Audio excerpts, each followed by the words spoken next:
I want to greet everybody again with another beautiful Monday afternoon. God has been so good to us. God has been so faithful. That's something that we ought to always remember sa panahon po ng quarantine. God will never fail us. God is always there. He will always provide. He will always show us His goodness. Kaya dapat tayo nagtitiwala sa Kanya. Dapat po tayong umaasa parati sa Kanya because our Father will not fail us. He is always watching over us. He will always take care of us no matter what is going on in our lives.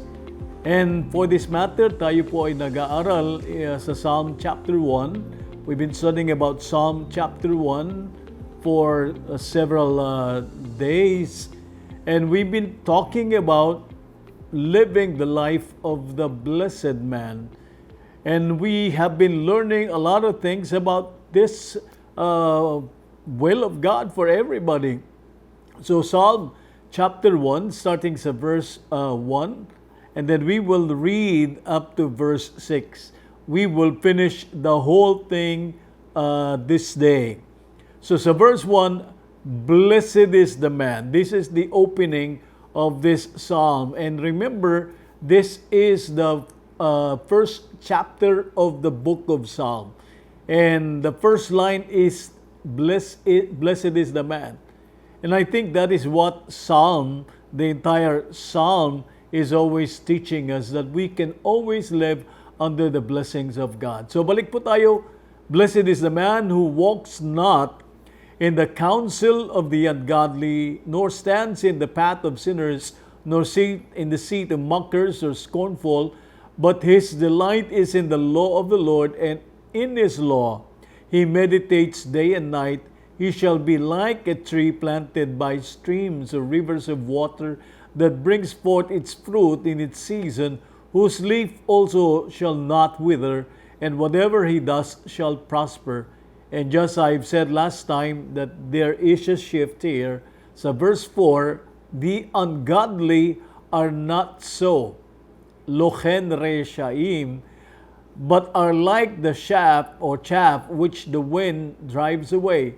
Therefore the ungodly shall not stand in the judgment, nor sinners in the congregation of the righteous. And this is what our discussion is. For the Lord knows the way of the righteous, but the way of the wicked shall perish. The Lord knows the way of the righteous, but the way of the ungodly or the wicked shall perish. So simulan po natin itong pag-aaral, and let me read the entire verse 6 from the Hebrew.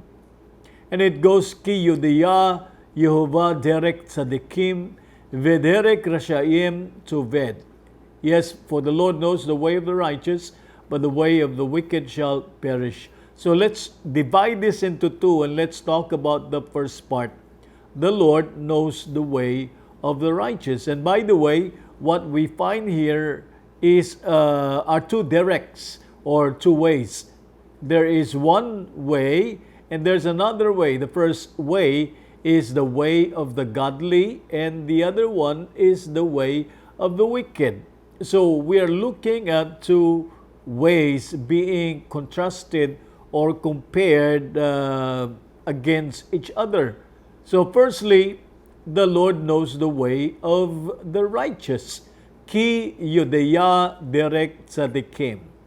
Ki Yodeya means because knows Yehovah, derek way, and tzadikim means the righteous individual. And it's always best to connect this to verses 4 and 5. The ungodly are not so, but are like the chaff that the wind drives away. Therefore the ungodly shall not stand in the judgment, nor sinners in the congregation of the righteous. For, or because the Lord knows the way of the righteous. So what connects verse 6 to verses 4 and 5 is the word for or way, because the Hebrew is the word ki. And this is the conclusion to all the discussion here. Ki, and it's connected to the word Yudeya or the word knows. ki Yodeya, because knows Yehovah, ki Yodeya Yehovah. The Lord knows, or He knows what goes on. God knows everything. Wala po tayong matatago sa ating Panginoon who created everything. He knows everything. He is not ignorant of the things that goes on in our lives and what goes on in the world. He is never somebody who is ignorant. He is the all-knowing God. The Lord knows. But here, He knows the way of the righteous. Ki Yodeya Yehovah Derek Tzadikim. He knows the way of the righteous. And the word righteous here is in the plural. So it means not just one person, but many. All the righteous, they are known to God. Okay? But this knowledge is not superficial, nor it is only mental knowledge. The Lord knows the way of the righteous. It's not a superficial knowledge, but something deeper than that. It's the knowledge learned by the heart and not learned by the mind. It's a knowledge gained by acquaintance. So another way to say it is a knowledge gained by intimacy. A knowledge like a husband and a wife knowing each other by way of intimacy. And this word Yodeya comes from the word Yada, which means also acquaintanceship, or what we commonly know as experiential knowledge. A knowledge you gain by experience, but more so it's a knowledge gained by acquaintance. So God knows the righteous by heart. He knows them by relationship, by intimacy, and there is something else here in the word Yada or Yodeya. It also has the idea of care. If you are acquainted with somebody and you know that person by heart and not by mind, there is that care. Because you cannot be intimate with somebody if there is no care. Mahal mo ba isang tao tapos hindi ka nagpapakita ng yung pag-aaruga, pag-aalaga sa kanya? Obviously, there cannot be love there. There cannot be intimacy there when you don't manifest care. So God cares for the righteous. He cares for you. He cares for me. And that's one thing that we really are to look into this. But specifically, God knows the way of the righteous. And we have already looked at that word before, the word derek, or the way. It means the mode of life, the habit of a person, or the way they live their lives, or their lifestyle. God is very much familiar with the ways of the righteous people. His mind has always been thinking of them. He sees them. He sees what they do. He sees he hears what they say. So the way they live their lives, God will always be there, and He has knowledge of really what goes on in the life of these individuals. God knows how they love Him. God knows that these people avoid sin, they avoid the world, and that they take time to read the scriptures and meditate on the Word of God because they delight in the law of the Lord. And God knows that these righteous people will always serve Him, will always be there doing what He expects them to do. And so the favor of God rests upon them. His favor rests on them, and He will make sure that they live in the state of blessing. He will make sure that they live always happy. Di ba pag blessed ka, happy ka? And, we will be hearing some testimonies sa ating pong services, and you will find out that people, itong mga tao na nagte-testify, they have been blessed by God, especially at the time of lockdown or a time of quarantine. And instead of thinking negatively, they are thinking of God as a good provider. And the Lord is blessing them. And you know what? They are happy. They know God has heard them. They know that God loves them.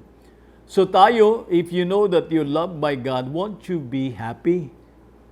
Yes, to find His favor is already something that will cause you to live in the state of blessing and happiness. So the favor of God rests upon them, and He will make sure that they live in the state of blessedness.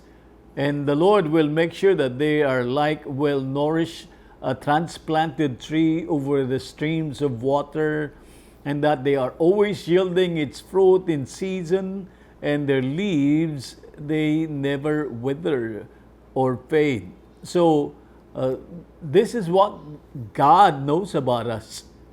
And don't ever say that God is not mindful of you. I always will say that.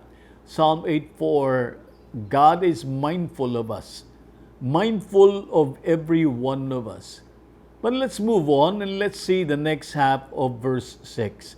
This is now the contrast. But the way of the wicked or the ungodly or the bad person shall perish. As I've said, kinumpira ang dalawang ways, the way of the righteous, which is the way of being blessed, and the way of the sinners, the way of the ungodly. Vederek rashaim toved. Vederek means the way, or but the way, and rashaim means wicked, and toved means shall perish. So we find another contrast, but this is really a concluding contrast, meaning this is the final word of God for the wicked. Vederek rashaim toved. But the way of the wicked shall perish. They will not be blessed, they shall perish. The word ve is very important sa vederek. Ve is a conjunction, and it can be the word and or but. So what I see here is that the word used here is not and but, the word but, a contrast. But the way of the wicked shall perish. So we see a comparison. The way of the righteous will always be blessed. Say, my way will always be blessed. Amen. Because they are known by God, and God will always watch over them every time. Praise the Lord. But the way of the Reshaim, the wicked, and it means, yes, wicked, ungodly, bad person, and wrong person. So, pag sinabing Reshaim, it means the wicked, ungodly, bad person, or a wrong person. Yung taong namamali, yung taong masama, yung taong walang Diyos. They are not known by God, in contrast to the way of the righteous. God knows them, but these people, God does not know them as He knows the righteous. God is not mindful of them because their knowledge is wicked, and God is not in their minds. How could God ever bless them? How could God ever show His favor on them?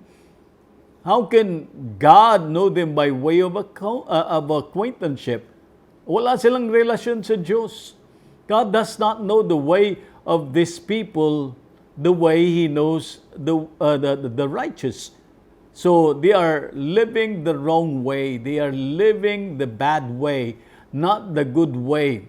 They are living without God.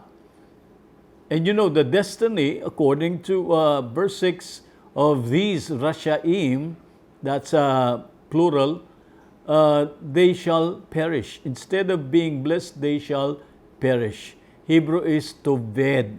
They will perish. They will not stand in the judgment. You will not find them in the congregation of the righteous. Their destiny is toved. They shall perish. Now that word toved has two meanings. First, it means to wander off. Katulad na isang bata na nawawala. It's a person who goes away and that person or that child loses his way. Nawala siya. So you don't find that individual anymore. He wanders off. So he has gotten lost. But the other is the word to perish. They will perish, or another way to say that is that they will be destroyed. Take note of that. God's word is real. And what you see sa Psalm is not just talking about daily living. It talks about the final judgment. In verses 4 to 6, that talks about the final judgment, the final destiny of people who are not living for God versus those who are living for God, the righteous ones. So the destiny of the Reshaim, the ungodly person, the wrong person, the bad person, the wicked, is that they will perish. They will be lost forever. They will be destroyed. And we don't want to suffer that fate because tayo po is really serious with our relationship with God. So what do? We follow what Psalm chapter 1 advises us to do. To live for God, to move away from the world, from sinful man, and we will never compromise our faith. And our delight is in His Word. We find happiness, we find joy, we find pleasure dwelling in the Word of God, thinking about God, loving God.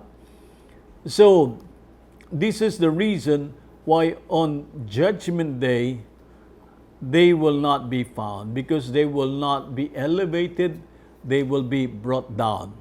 And brought down to judgment, they will be destroyed in the fire of hell. Praise God. But us, we will live in the state of God's goodness together with Jesus in heaven. Amen. So, the assembly of the Lord, it won't have any wicked person or unholy person or impure individuals. They will only have everyone who is righteous. And I tell you, it will be a great, great time forever. As I've said last time, sana ang congregation natin are really living for God. And there is not one who is not following the ways of the world. So in conclusion, what we find in the very beginning of this chapter 1, is really a choice. It's a matter of choice. A choice whether we will be living righteously for God, and a choice whether we will be living away from God. So, nandyan sa atin ang desisyon. We want to be blessed or we want to be judged by God or perish. It's all a decision. And to live wrongly, we will suffer the consequences. We will perish. But if we will decide that I will live for God, I will love my God, I will love His Word, I will be like King David, we will find ourselves blessed by God. So I hope that you have learned many things dito sa ating pag-aaral on the blessed man. And let's live the way God wants us to live. Jesus is coming soon. Malapit nang bumalik ang Lord. And the judgment day will come very soon after that. Let us be wise and let us live the life of one who pleases the Lord, the one who is called the righteousness of God. Amen? So I hope that you have received the Word of God at this time sa ating pag-aaral on the blessed man. And let's all come to the Lord in prayer. Father God, in the name of Jesus, thank you very much for this study that you have allowed us to look into, even into the Hebrew. Salamat, Lord God, for the knowledge that you have given us. Help us to learn what you want us to learn as your righteous people. And may it be that we will live separately for you, holy and chaste for your glory. Father, you know our ways, you know our lives, you know our devotion to you, even though we fail you at times. But I know your love for us is real. And see everyone's heart. May it be, Lord God, that everyone will just decide and commit themselves to live for you. Thank you for this opportunity. And we give you all the glory and the honor in the name of Jesus Christ. Amen and amen. Praise the Lord. God is a good God. God is a blessed God. Amen. So at this point, I'd like to remind everybody kung meron po kayong testimonies. As always, I will say that keep sending your testimonies. And thank God we got several already lined up for a couple of weeks because God is always good. And even in this time of quarantine, nandyan po ang blessings ng ating Panginoon sa atin. So, let everybody be encouraged by your testimonies. Amen? June 21, Thanksgiving. Mag-celebrate po tayo sa ating mga bahay. And I will be preaching a Thanksgiving message. And also, let's prepare a thank offerings. If you can come and bring it here, that will be fine. So with our offerings, you can bring your offerings here. Pwede ring ipunin and then come down and bring them here. Our pastors are here to pray for you. Or not, you can do online banking or bank-to-bank transfer or by GCash. And let me pray for those of you who are ready to give right now, even by way of GCash. Lord, bless your people who are always eager to give you thanks and to praise you through their offerings and tithes. Your blessings be upon them always. Thank you, and I give you praise for you're so good to them. Even in this lockdown, you are providing for your children. I give you praise in the name of Jesus Christ. And everybody said, Amen. A wonderful time to be in the presence of God. And I hope that you will always keep tuned dito po, hindi lang po sa Friday and Sunday services, even sa Friday. You have to imagine, pagdating po ng Thursday, teaching yan. Thursday, Friday, Saturday, Sunday, Monday. Pahinga lang tayo ng Tuesday, Wednesday. But pagdating na naman ng Thursday, panay turo yan. Okay, Monday and Thursday comes at 5 o'clock. Please don't forget to watch this, okay?